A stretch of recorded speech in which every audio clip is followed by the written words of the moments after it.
Tudo bem, pessoal? Professor Marquinhos com vocês de novo para trabalhar a biologia A. Continuando, na parte de histologia, a gente trabalhou na aula passada, começou a ver tecido conjuntivo e hoje a gente continua a trabalhar com os tecidos conjuntivos. Falamos na aula passada dos propriamente ditos do tipo frouxo, denso e falamos também do adiposo. Hoje vamos começar falando do tecido conjuntivo do tipo hematopoético. Hemato, sangue. Poético, poiese, quer dizer fabricação, formação. O tecido hematopoético é o tecido que forma as células sanguíneas. Nós temos no sangue uma parte líquida, chamada plasma, e uma parte sólida, que são os elementos figurados. São as células sanguíneas. As hemácias, os glóbulos vermelhos, os leucócitos, os glóbulos brancos, e as plaquetas. Que na próxima aula a gente vai ver que as plaquetas não são efetivamente uma célula, elas são fragmentos celulares. Mas são os elementos figurados do sangue, a parte sólida do sangue. Certo? Muito bem. O tecido hematopoético é o tecido responsável por fabricar essas células para o sangue. Não é o tecido sanguíneo em si que fabrica as células sanguíneas. E sim um tecido específico, chamado tecido hematopoético, que fabrica as células sanguíneas e joga elas para a corrente sanguínea. O tecido hematopoético também é conhecido como tecido reticular ou beinatopsético. Ainda bem que esse nome aqui aparece bem menos. É mais comum como hematopoético ou reticular. Beleza? Função, produção de células do sangue. Hemácias, leucócitos e as plaquetas. Divididos em dois tipos. Então, nós teremos dois tipos de tecido hematopoético. Tá bom? Teremos o tecido hematopoético mieloide e o tecido hematopoético linfóide. Pessoal, tecido hematopoético mieloide é encontrado na medula óssea vermelha. Olha só, um osso, ele vai ter, eu não sou um bom desenhista, mas eu vou tentar aqui com vocês, um osso, olha que lindo osso. Beleza, esse é um osso, certo? Osso, Osso. Muito bem, já vou pegar isso aqui, O pessoal acha que o professor é analfabeto. Olha só, o osso, ele tem essa parte do meio aqui, que a gente chama de diáfise. Diáfise, E a ponta, nós chamaremos de epífise. Epífise. Pessoal, a medula, a parte medular, o meião do osso, na diáfise, é a medula óssea amarela, que a função dela é de reserva de substâncias nutritivas. A função dela é armazenar substâncias nutritivas. Sabe tutano, mocotó? Tá aí. Medula óssea. É disso que faz gelatina, geralmente, A gelatina é feita de tutano, mocotó, os caras assustados aí. É isso aí, certo? Agora, na ponta dos ossos, nós temos a medula óssea vermelha. É na medula óssea vermelha que nós temos o tecido hematopoético mieloide. É o tecido que fabrica as células sanguíneas. Ele é encontrado na parte medular, na medula óssea vermelha, que fica na ponta de ossos longos. Os ossos longos são os ossos que a gente tem que são grandes, compridos, o húmero, o fêmur, você sabe, o húmero do braço, certo? O fêmur da coxa, Aí na perna tem a tíbia e a fíbula, no antebraço tem o rádio e a ulna, certo? Então esses ossos longos, na epífise tem medula óssea vermelha, Tecido hematopoético mieloide, bom? Nos ossos do crânio também tem medula óssea vermelha, E nós temos também medula óssea vermelha aqui no canal medular, que fica dentro da coluna vertebral. Então, ali está o tecido hematopoético mieloide. Que células sanguíneas esse tecido fabrica? Fabrica todas as hemácias. Fabrica hemácias, glóbulos vermelhos. Qual é a função da hemácia mesmo? Transporte de oxigênio. Beleza. Fabrica os leucócitos, glóbulos brancos, função de defesa imunológica, E fabrica as plaquetas, que tem função de coagulação. Bom? Muito bem. O tecido hematopoético linfóide é encontrado nos órgãos linfáticos e nos gânglios linfáticos, que eu já vou comentar com vocês onde é que eles estão. A matriz é rica em vasos linfáticos, que carregam um líquido chamado linfa, que a gente vai falar mais para frente. Realiza a maturação dos linfoblastos em linfócitos. Ou seja, linfoblasto é uma célula jovem que, quando maturada, vira um tipo de glóbulo branco chamado linfócito. A gente vai ver depois também para que servem os linfócitos. E plasmócitos, além da eliminação de células velhas. O tecido hematopoético linfóide, ele fabrica glóbulos brancos somente, certo? E ele se encontra nos órgãos linfáticos e nos gânglios linfáticos. Esta tabelinha aqui vai mostrar para vocês de uma forma um pouquinho mais resumida. Tecido hematopoético mieloide, encontrado na medula óssea vermelha. Fabrica o quê? A gente está falando em tecido que fabrica as células sanguíneas, né? Então fabrica todas as hemácias, todas as plaquetas para coagulação e parte dos leucócitos. Aqueles leucócitos que não são produzidos pelo tecido hematopoético mieloide vão ser produzidos pelo tecido hematopoético linfóide. Tá certo? Então, o tecido hematopoético mieloide fabrica todas as células sanguíneas, todas as hemácias, todas as plaquetas e alguns leucócitos, alguns tipos de leucócitos. Outros tipos de leucócitos, que o mieloide não produz, serão fabricados pelo linfóide. Onde é que eu tenho tecido hematopoético linfóide? Nos linfonodos ou gânglios linfáticos. Tá? Nós temos pelo corpo inteiro, mas nós temos 3 pares principais. Temos aqui, do lado das glândulas parótidas, sabe quando tu aperta aqui, ó? Tu aperta um linfonodo. Tá? Temos nas axilas e na virilha. Tá? Então a gente tem 3 pares de gânglios linfáticos. Sabe quando esses gânglios incham? A gente chama isso de íngua. Se um gânglio linfático inchou, é porque ele trabalhou demais. Se ele trabalhou demais, era para produzir células de defesa. Isso significa o seguinte: se você está com uma íngua, é porque você está ou esteve recentemente com uma infecção. Tá? E tu não precisa nem ter tido sintoma, cara. Pode ter sido uma infecção, uma invasão de uma bactéria, de um vírus, que não apresentou sintoma no teu corpo. Mas tu aumentou a produção de glóbulos brancos para combater esse agente invasor. Tá certo? Beleza. Esses são os gânglios linfáticos, os linfonodos. Esses 3 pares principais. E aí nós temos os órgãos linfáticos. Quais são os principais? O timo é um órgãozinho que fica aqui na frente do coração. E a função dele é produzir glóbulos brancos. Ele é um tecido, ele faz parte, né? Ele tem tecido hematopoético linfóide. Tá? O baço, certo? O baço é um órgão abdominal que tem a função de produzir glóbulos brancos. Ele também tem uma outra função, e a gente percebe ele quando ele está fazendo uma outra função, que é a destruição de hemácias mortas. Quando você sobrecarrega o teu sistema respiratório, tá? E tu destrói, mata muitas hemácias, quem tem a responsabilidade de destruir, de eliminar a maior parte das hemácias que morreram é o baço. Tá? Por isso que dói. Sabe, geralmente isso acontece quando tu faz algum exercício físico, correr, jogar bola, respirando errado. Tá? Sabe aquela pontada que dá assim? Meu pai disse que é o homem da faca. Né? Tá correndo, o homem da faca te pega, né? O homem da faca me pegou. O homem da faca é o quê? É o baço doendo porque ele está sobrecarregado, destruindo hemácias que morreram. Tá? Beleza. E nós temos as tonsilas. As tonsilas são conhecidas popularmente por um outro nome. Amígdala. Que está aqui na garganta. O nome certo é tonsila, até porque, anatomicamente, se for estudar, a amígdala é uma região do cérebro, cara. Tá? A amígdala tirou a amígdala, morreu. Né? Então, olha só. As tonsilas, aqui mesmo popularmente até os médicos falam, né? Amidalite, né? Operação de amígdala e tal. Mas o nome anatomicamente certo é tonsila.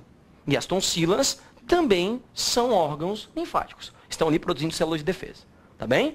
Então nós temos 2 grupinhos de tecidos hematopoéticos. O mieloide e o linfóide. Fechou? Tá certo? Mieloide fabrica todas as hemácias, todas as plaquetas, parte dos leucócitos. A outra parte dos leucócitos que o mieloide não fabrica, vai ser fabricada pelo linfóide. Tá bom? Beleza. Olha só. Transplante de medula óssea. A medula óssea vermelha é tecido hematopoético mieloide. Tá? Pessoal, olha só. Você faz transplante de medula óssea, geralmente, para uma leucemia, né? Para tratar uma leucemia. A leucemia é um aumento exagerado de glóbulos brancos. O normal, aí, a média de glóbulos brancos, vai de 4, 5 mil, depende da referência, até 10, 11 mil é considerado normal, por milímetro cúbico de sangue. Tá? Então, quer dizer, eu tenho aí normal entre 5 a 10 mil, a média, né, glóbulos brancos por milímetro cúbico de sangue.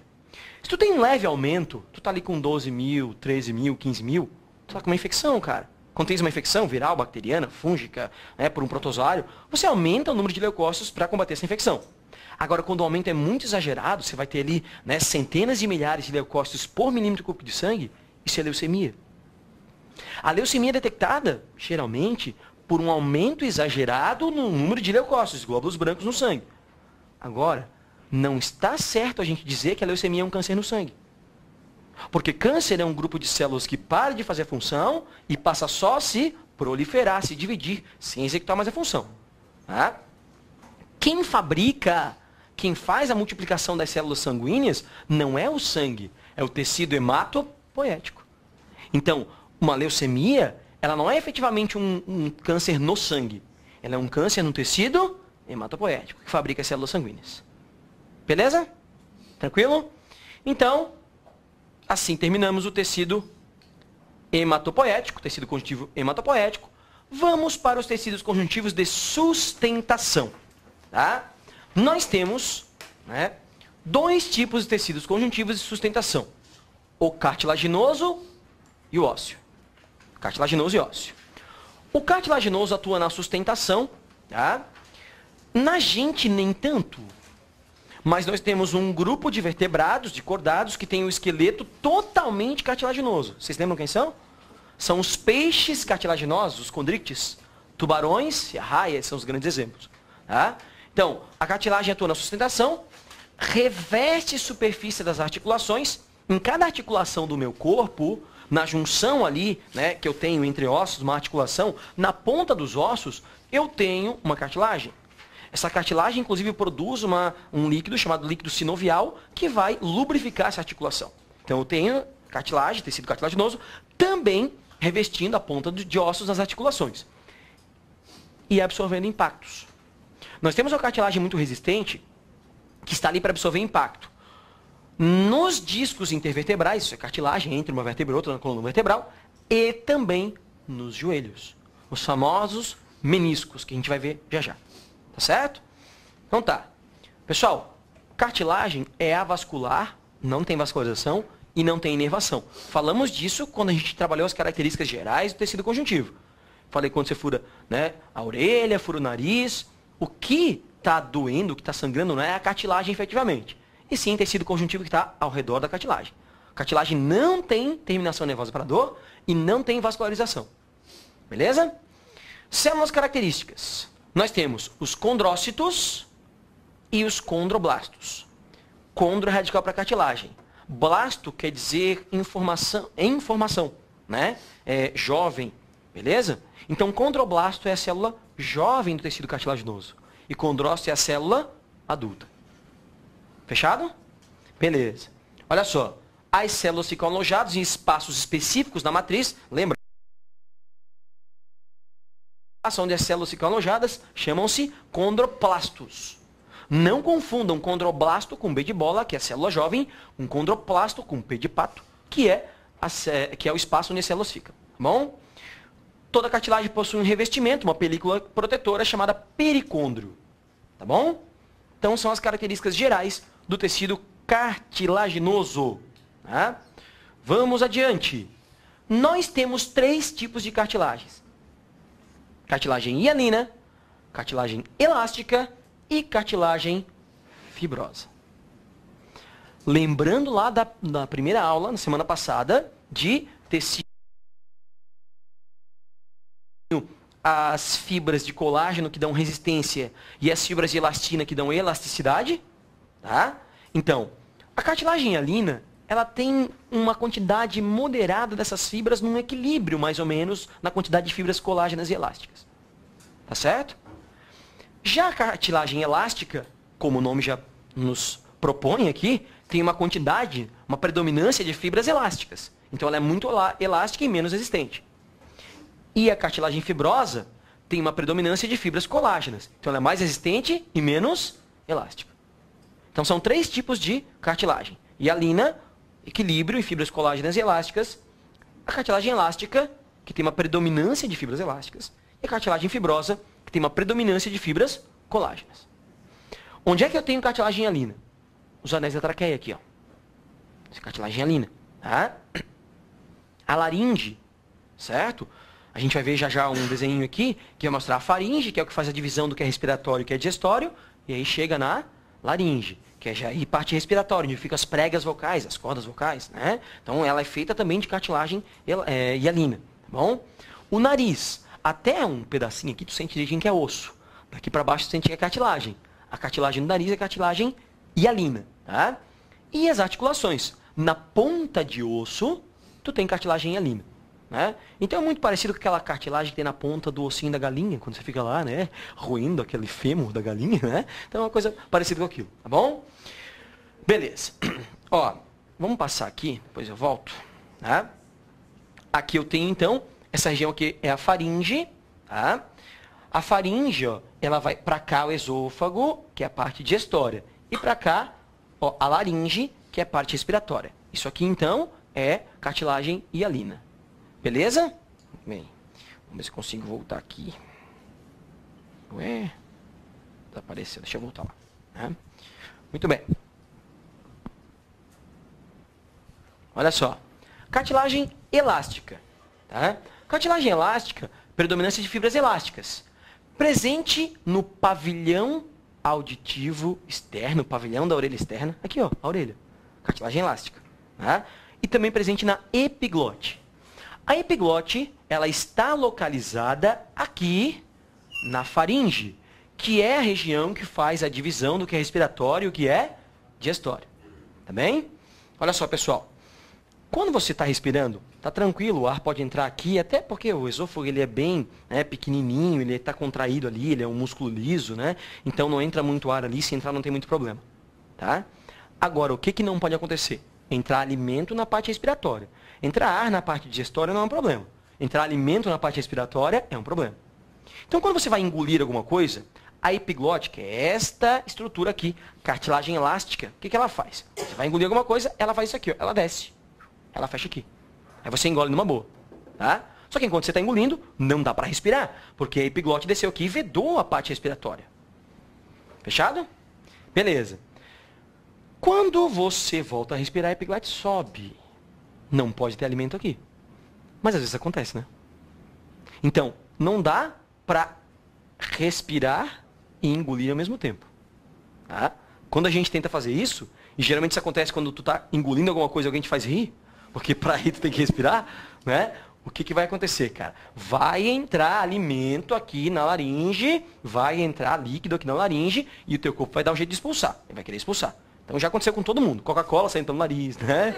Baguinho de arroz senta no nariz, né? Uma almôndega, não. Então, então o que acontece? Eu vou ter essa obstrução aqui, certo? E galera, nesse momento, tá? Pode acontecer de vir um pedaço muito grande de alimento trancar aqui. E isso, né, vai causar o quê? Uma asfixia, o cara vai ficar engasgado. Tá? Pessoal, uma pessoa engasgada, bater nas costas dela não vai adiantar muita coisa. É a primeira coisa que a gente faz, não é? Beleza? Não se faz isso. Tá? Bater nas costas dela não vai ajudar. Ou então pedir para levantar o braço, também não ajuda muita coisa. Levanta o braço. Né? Não faz muito sentido. Né? Quando a criança sopra na muleira, já viram isso? Sopra a cabecinha aqui. Não faz muito sentido. Né? Mas olha só, o que tu vai fazer? Tem uma manobra chamada de manobra de Heimlich, não dá tempo de ensinar aqui, a gente está com pouco tempo, mas vocês podem procurar aí na internet, manobra de Heimlich, que basicamente é você apertar aqui, fazer pressão no diafragma para criar um fluxo de ar para a pessoa tentar expulsar isso. Fechou? Beleza? Então tá, deixa eu voltar aqui. Falamos das cartilagens elásticas, vamos falar então da cartilagem fibrosa, que é nosso último tipo de cartilagem. Tá? Cartilagem fibrosa com predominância de fibras colágenas, presente nos discos intervertebrais e também nos meniscos. Então, olha só, gente. Aqui eu tenho um esqueminha de discos intervertebrais. Aqui estão as vértebras, né? Aqui dentro passa a medula espinhal, certo? O cordão nervoso dorsal, e aqui estão as vértebras, aqui um disco intervertebral. Tá? Aqui tem o detalhamento dele, ele tem uma partezinha mais molinha no meio do disco, que a gente chama de núcleo pulposo, e uma parte um pouco mais rígida na parte externa aqui, que é o anel fibroso. Tá bem? Muito bem. Olha só, hérnia de disco. É uma lesão no disco intervertebral. Tá? Aí dá um edema, dá um inchaço, né?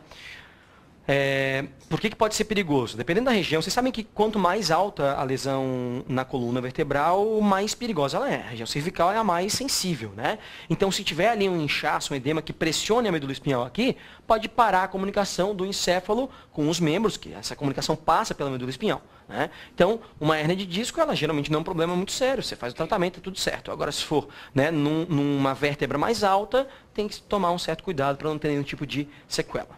Tá bem? Vamos lá. Aqui estão os meniscos, né? Os famosos meniscos, né? O jogador de futebol tem muito problema nisso aqui, ó. Aqui eu tenho um desenho do menisco, né? Dos meniscos, né? Que eu tenho aqui, ó. O menisco, isso aqui é um joelho direito, vocês estão vendo ele assim de frente, né? Então aqui eu tenho o menisco externo e o menisco interno. O lado de fora e o lado de dentro do joelho. Os médicos gostam de chamar de menisco lateral e menisco medial. E aqui vocês têm foto do menisco, ele é esse Czinho aqui. Ele é cartilagem fibrosa. Tá? Então ele é muito importante para amortecimento do impacto. Tá? Muito importante para amortecer o impacto aqui. Beleza? Se você precisa retirar meniscos, às vezes acontece, tá? Para retirar os meniscos, se você retira os meniscos, você tem uma recomposição aqui de uma estrutura que não é tão resistente, tão eficiente quanto o menisco original. Tá? Você comprou uma películazinha ali que não faz muita diferença. Tá bem?